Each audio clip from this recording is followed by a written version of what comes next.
Welcome back to part 2. In a previous video, I showcased my micro virtual pinball cabinet that I built starting from cardboard. And then we upscaled it to a real design in AutoCAD. We started cutting the parts, sanding the parts, assembling the parts, nailing the parts, gluing the parts, and finally clamping the parts to ensure the glue is all secure and that thing is not going anywhere. So we assembled the back box and we kind of put it together, and finally it looked like a real pinball cabinet. After which we cut the top of the playfield, we put the monitors on the back box, and we painted it. And now we are back to the second part of the video where we're going to add a little more toys, a little more things in it, and it's going to shape up to be a real pinball. Pinball means buttons, so this is the buttons that I originally went with. Now I'm actually putting my hands just to ensure where the placement for these buttons are, because this is awkward, it's a lot smaller. So I'm going to use my hole punch, and I'm going to select the area and measure it to be the same thing on the other side. And we're going to drill this to make sure that the button fits in. And that's just perfect. Now you'll see that my final design, I opted for another type of buttons, but it looks like this one, just a bit bigger. I got one at the back, that's going to be for the quit and the front, and the side, the flipper, and the MagnaSave. This is like just a plunger that I found on AliExpress, and that's really just for show, because I don't have enough room in here to put an accelerometer, so this is just going to be for show. So just a small plunger. Now you notice here now that the top of the playfield is actually fitting inside, and you will notice that the 7-inch monitor will actually fit inside the actual bezel. Now the problem with that is my connectors are on the edge, so I'm going to have to lift up the back to make sure that the cable can fit. And I'm going to secure the whole thing using glue. If Apple can do it, I'm sure I can manage to glue that thing in.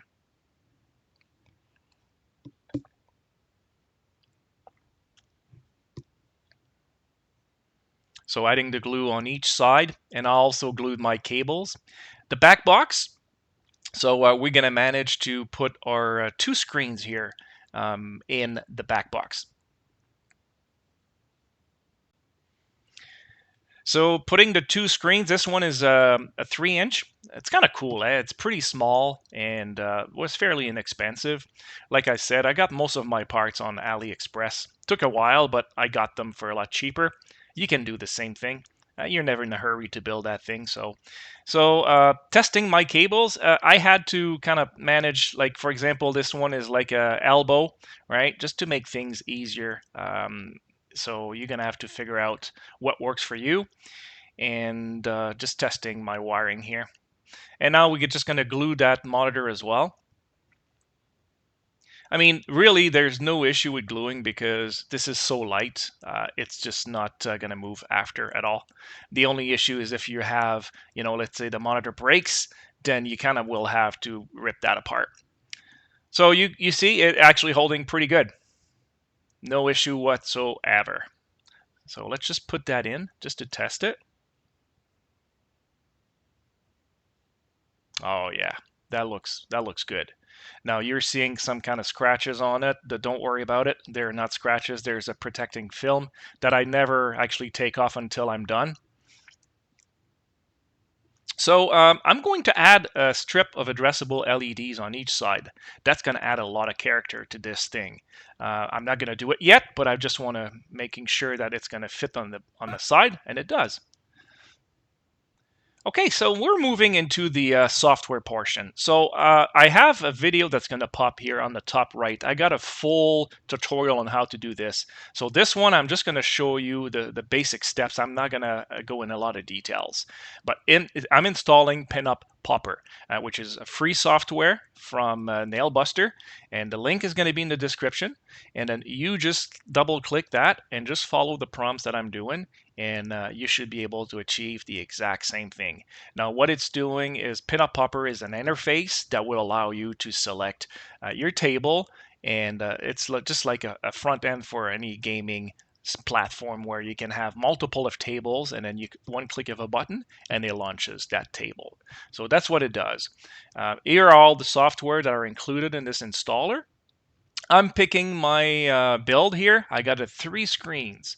So I'm going to pick the 3 screens, which is layout C, and I am 1080p. I'm not 4K, so I'm picking 1080p. Now here, the next step, it says my monitors are not aligned. So you'll get a prompt if that's the case. So let's just go back to the monitor settings. Now I had, I eventually ended up flipping my monitor 1 to being in landscape, but for the time being it's in portrait because it's a lot easier to install my stuff. But you got to realign everything, apply, and see, now it's saying that it's good. So I'm going to step number 2, and it's going to finalize and install all the appropriate software, the drivers, and we're going to wait and then till step 3. Now step 3 is just basically moving the screens that are, for example, the playfield, the backglass, and the DMD. You're just moving it to the appropriate location, and then when you're done, you just move to the next one. And that it's really a simple step. And then the final step is for the DMD area. So I'm going to click and I'm going to move that Pinup Popper overlay to the bottom, which is where my DMD screen is, the smaller 3-inch. So this is where all the scores are actually going to appear. So testing that, folks, look at that. It's working. I've got, look at that, 3 screens. I've got my play field, and that's amazing.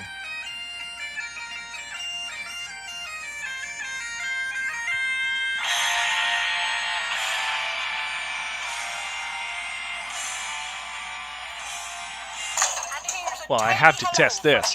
So my buttons are not hooked up yet, so I'm using the keyboard. So left and right shift. And well, I'm just using one hand right now because I'm using my phone on the left hand. But it shows you that everything works, so that's good. So this is Terry Red's table on Fizz.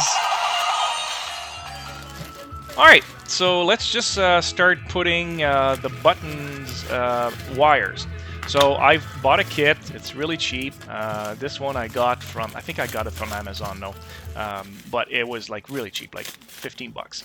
So that's a 0 delay board, and it works. You just basically connect your buttons to the the connector side, and then the other side goes to the controller.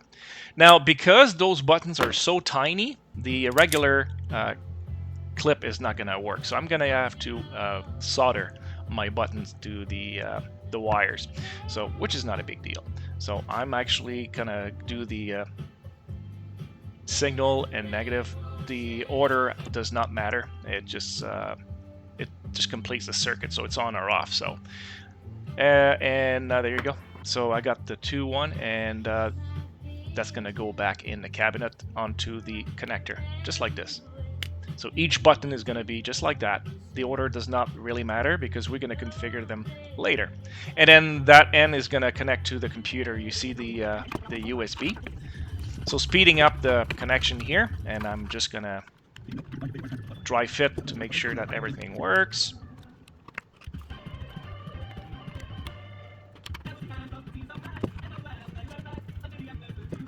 I got 8 buttons total.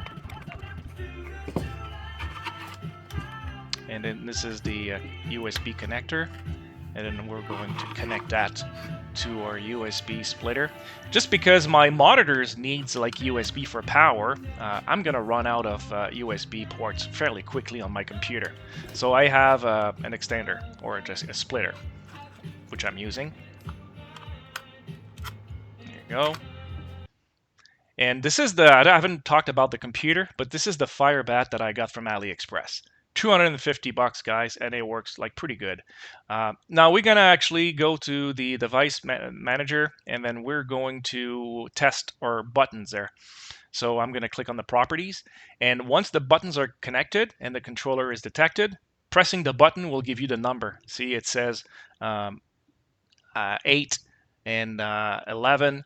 So depending on what button you press, you just mark it down on a piece of paper, and then you're going to actually map that to your software. Now, this is the addressable LED, folks. This is the, I call it the WeMOS. This is the U-on Mini, and then fairly cheap, and then you just basically wire that thing onto your LED strip. So we're going to start with just soldering the pins on this thing. You don't really need to. Technically, you could just use the ground and the signal port. Just add a pin and then, but I'm just going to do it properly here. So I'm using a piece of foam to hold my my board. I like that. It's just pretty good.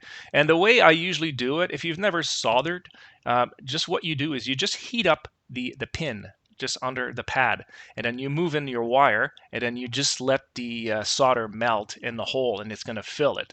It takes a little bit of practice, but it's not hard. And the way I do my soldering is I always, so for example, I got 2 sets of pins, right? Left and right. So I actually solder each end just to secure that pin. And then because it might not just be straight. Now the best scenario, folks, would be to use a breadboard so it's straight, but I don't have one. So, and then I'm just straightening the pins before I'm going to solder the rest. And that looks good. So I'm going to put that back in. And I'm going to solder and speed up the process a bit here. And I'm going to do each pin.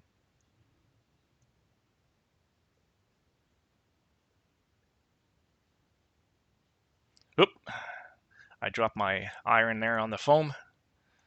Gotta be careful, that's super hot. And there you go. So you see that all the pins. Now, what we're gonna need here, see the ground? So the ground is gonna go on to the ground of the power supply and also the ground of the strip. So the black wire of the strip. So we're gonna need a splitter. And the other one are D1, D2, D3, D4. This is the signal. So each strip goes to like a port. D1 is gonna be the left and D2 the right.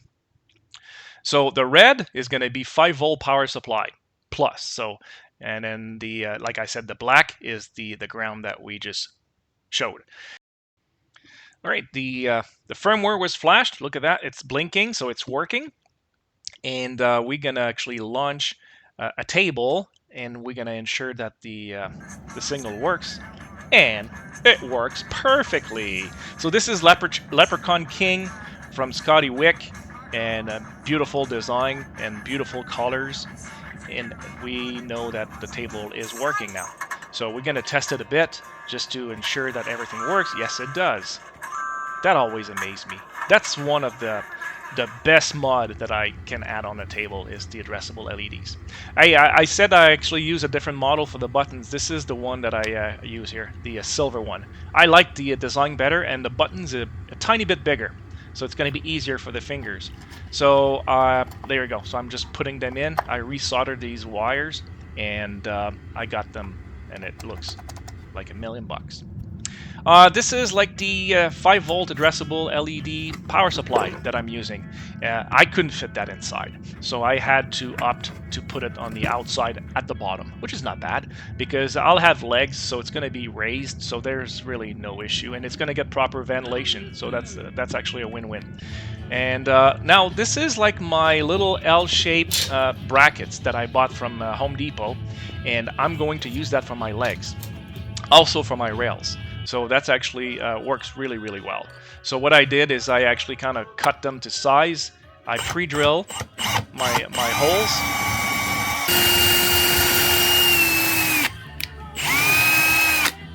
And then I actually screw them in.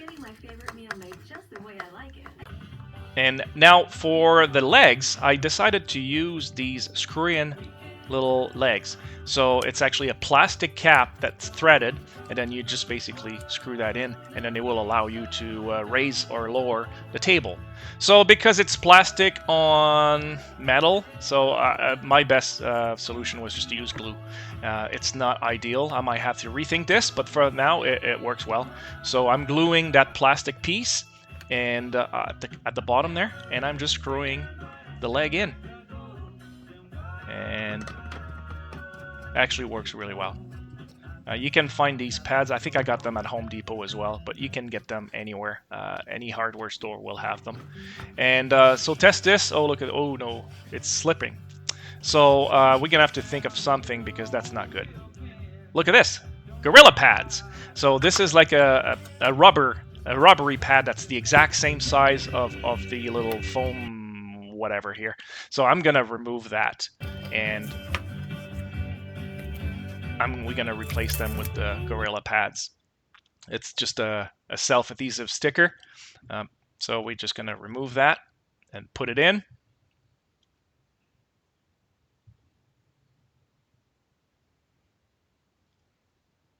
Yep, it actually has a really good grip. So we're gonna do all 4 legs, and we're gonna test there to see if it moves. Look at this. That's actually pretty good. It's stable. So good. All right, so now let's just take care of the power for the computer. So that was a bit of a trick because, again, limited in space. How am I going to do this? So look at the computer. I've got my HDMI at the back and I've got my USB at the front. So I cannot put them facing top because it's not going to fit. So that's the only way I could think of. So then we're going to use the strip. This is like the USB splitter. And we're going to use a self-adhesive sticky tape, and then we're gonna put that right next to the computer. And now that's our 0 delay for the buttons there. Again, I'm just gonna use glue to just put it in place, and that's gonna do the job. So I already know where it should go, so I'm just going to put it in. And that should be good. That thing is not heating, so that's really not a problem. So now all we need to do is to just connect the buttons. And so if you've configured the buttons before, you're going to make sure that you remember which slot. Otherwise, you will need to reconfigure. So the power for this thing, it's at the top. So I thought I'm going to be able to put a switch on that start button. But because it's a very unique computer, I guess I can't. It's right on the motherboard, and it's not like there's no wire. So we're going to come up with a different solution for this.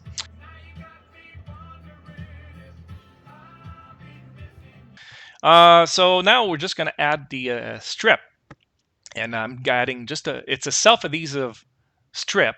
But I always like to put a bit of glue, and so I'm going to remove the back end, and we're just going to put the strip on the edge of the bezel for the screen here.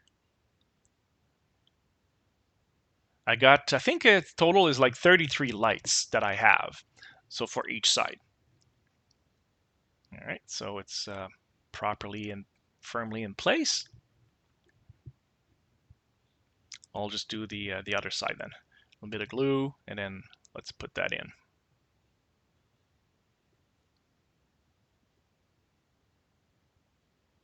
Perfect. I'm liking that already. So there's the power button. So figure that, how am I going to actually reach this? I cannot put like a smart strip for this. Look how packed it is. So, and then you're going to have the monitor on top of this. So I got to think of a solution on how am I going to do this. And I think I found something. So I drilled a little hole that's actually kind of on an angle that's going to reach the other side. So I'm going to have this, and then all I'm going to do is raise this to turn on the power. And then I can just remove my piece of metal. There we go. We got it. So now we just got to fix the back box. So we just got bolts that's actually going to, hold them in place. And I got the little trick. If the bolt is kind of slippery or going to fall, put it on a piece of tape. And that way you can actually screw it in. So I'm going to do this and then secure them with pliers. And there you go. Now just going to plug all the wires, HDMI and micro USB for the back box. And we're going to put it in place here. And because I've cut my board like really tight, It's really snug and it fits right in, so I don't really need anything else. Plus, there's going to be plexiglass on top of it to kind of hold it in place. So that's how I'm going to do this one here. All right, got that. And then we're just going to take care of the playfield. I'm going to push it in. Starting to shape up here. Like we got most of the stuff done, folks. That's pretty good. I actually really enjoyed building this. It was such a blast. Look at that. It works well. Got the strip. They're flush to the side of the cabinet. Got my plunger. Got the buttons. Everything's done. Nice. And the software's working. Now let's just work on the power a little bit. Well, we already have the power for the computer, as you saw. Now it's for the 5-volt addressable LEDs. This wire was weird, so live is black, neutral is blue, and ground is green. I'm going to plug that in, and we got power. Look at that. So that's good. So now all I need to do is to get a V+, which is going to be my red, and the other one, the negative, all I had around is blue, so I'm going to put a blue wire. Those two are going to be your 5-volt output, and I'm going to have a little splitter like this because I've got, you know, the LED strip. I need more than one, so I'm just going to split the power. So then the 2 pins here goes my main output there from the power supply, and then the blue is the ground from the power supply, so I'm putting that in. And all the 4 pins at the back there, the blue are the ground and the red are the positive, and look at that, I got 5 volts. So there you go. So now all I have to do is to put the ground and the positive of the strip, which is the you know, the black and the red. All right, so now we need to take care of the plexiglass. So I've got regular plexiglass, and boom, cut the pieces, one for the playfield and one for the back glass. Now, I'm telling you right now, for the playfield, what a pain in the ass that was. You just look, I hate plexiglass. You look at it and it scratches. So I'm still going to go through the process to show you, but I ended up switching with glass. Like every time you try something, I didn't like it. So for the back glass, it's okay. So I'm putting that in, and it fits really snugly. So that's good. And what I'm doing right now is we need to mark the edge of the monitors because I'm going to paint black the rest so you don't see the bezel. All you see is the monitor.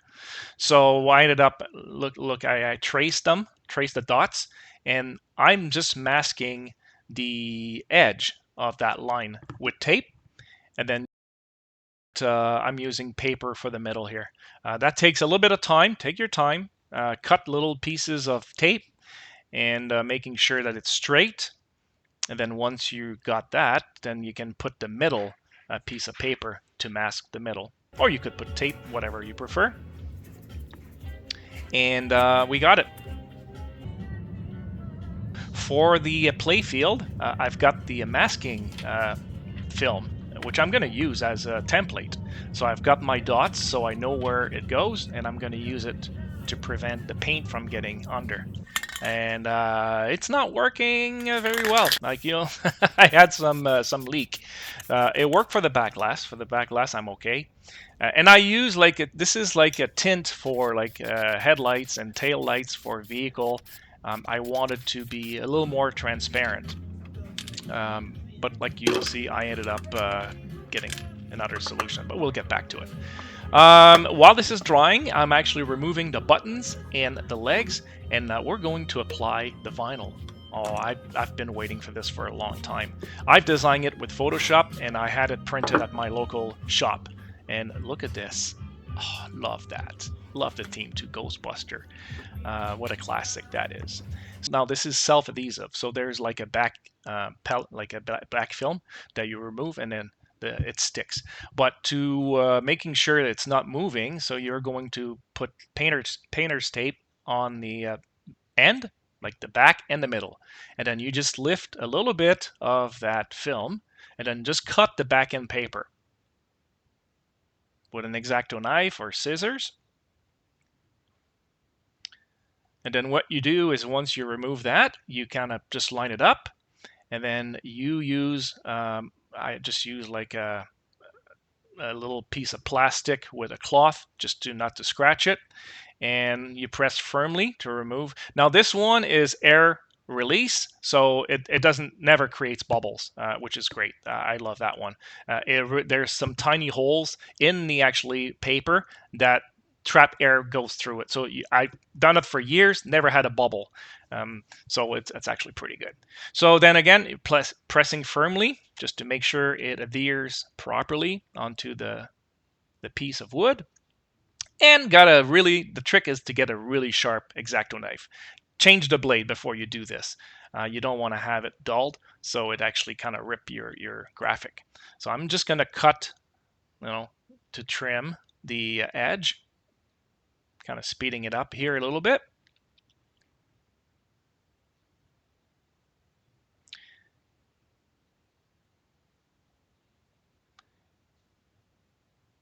And voila, we got the left side done. Now just going to cut little holes, but that's where the buttons are going to be.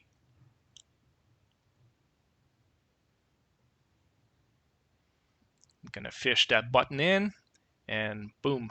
And look how cool that silver is on that. I love this. Nice. So now I got the vinyl for the back box. So I'm going to do the exact same thing there. I'm just going to lay it in place. This one was so small I didn't put tape. I just kind of trusted my skills. And sometimes that's a scary thought, but all right, so I got that. So now we're just going to trim it. And that's flush to the edge, and look at that. Kind of nice. I love the purple colors too. That's going to be the front, front panel. So again, just like pressing it firmly. And what I did is and that's probably something you want to consider when you print your graphics. Do give yourself some room. Like make sure you actually print it bigger.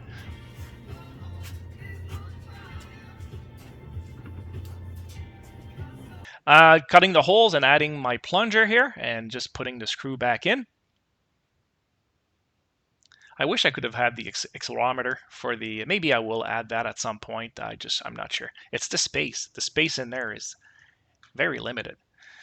All right, so now I'm going to remove the back film for the back box monitors. And time to add. There you go. So let's see if we did a good job here with the paint. Removing the top. Actually, that worked really good. The tape worked really good.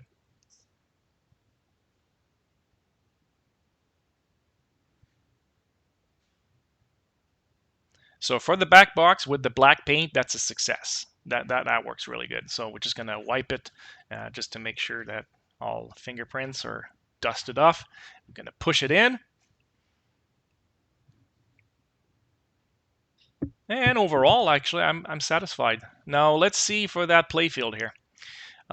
So we're going to remove the film. It's not bad. There's some areas where it leaked, but what really bugged me is that you'll see it goes on it, and it's the scratches. Like, look at that. It just, I don't even know how that got in there. So frustrating.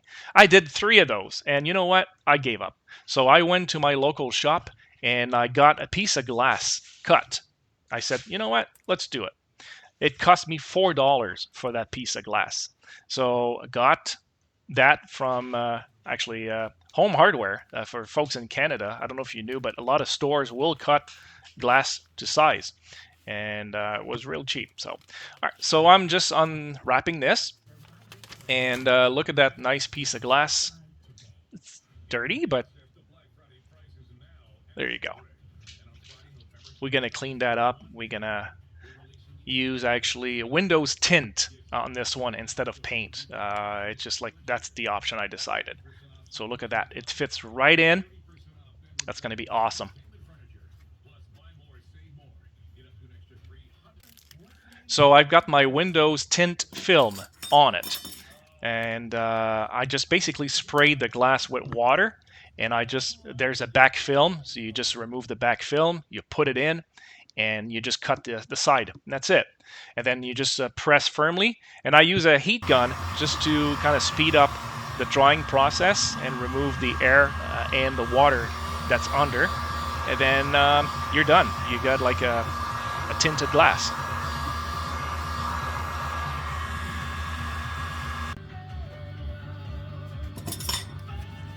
So so now the tricky part is trimming the middle. So now, of course, because you want to see the screen properly. So what I ended up doing is I ended up like marking the area with like tape, just so I know where to cut. And I use a really sharp blade. Change your blade. You want to make sure you don't mess that up, because if you don't have a sharp blade, you're gonna cut and it's gonna go sideways and you're gonna screw the whole thing up.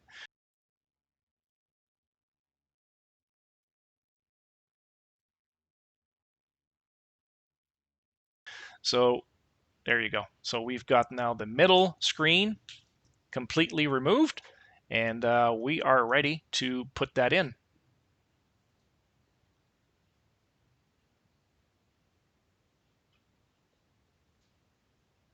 That's good.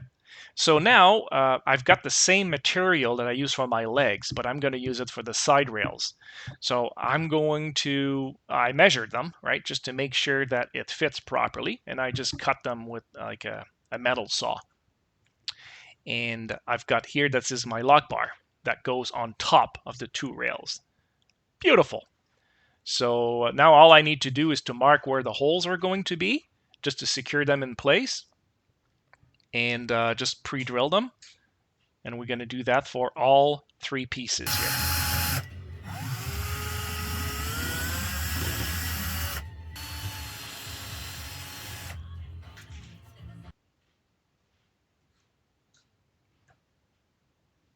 That's good. So we got it lined up, and I'm going to pre-drill also the side of the cabinet gently, not too crazy.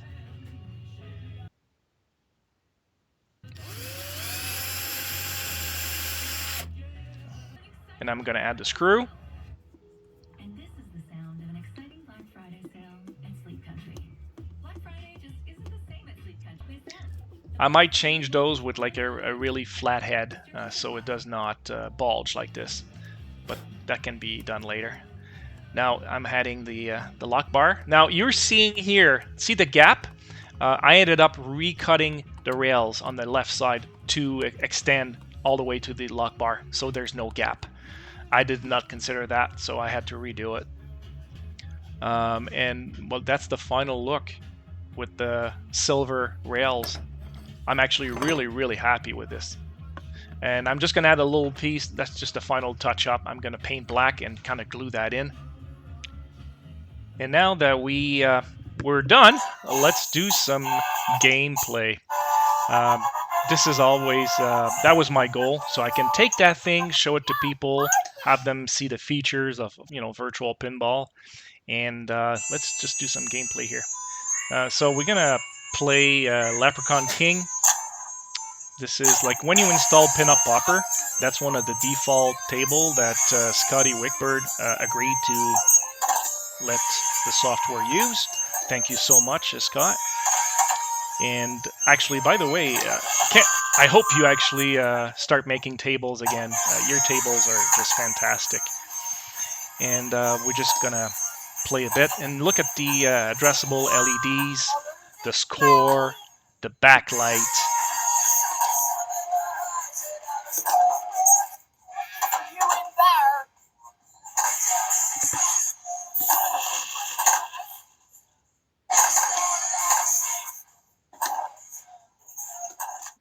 And switching to AC/DC. This is like a really cool table, again on VPX. I actually didn't get the name of the author for that one. It's been remodded several times. but you can see the beauty of the table. This one is the VPW team that remodded that one. Thank you for doing that, guys. And you can see that the addressable LEDs are kind of responding really well with the ball. Well, that's a success. Hope you enjoyed the video. It took about, I would say, a month overall to build this, just the planning and then ordering the parts and all that. I would say most of the part that I have in here, I ordered from AliExpress. I would say, including the vinyl and all that, I probably got like $700 worth of equipment and parts. And you can build this, you can scale it up, scale it down, and it was actually a blast building this. Now I can actually bring this and show it to friends, and they can play some virtual pinball. Thank you so much for watching. I'll see you next time.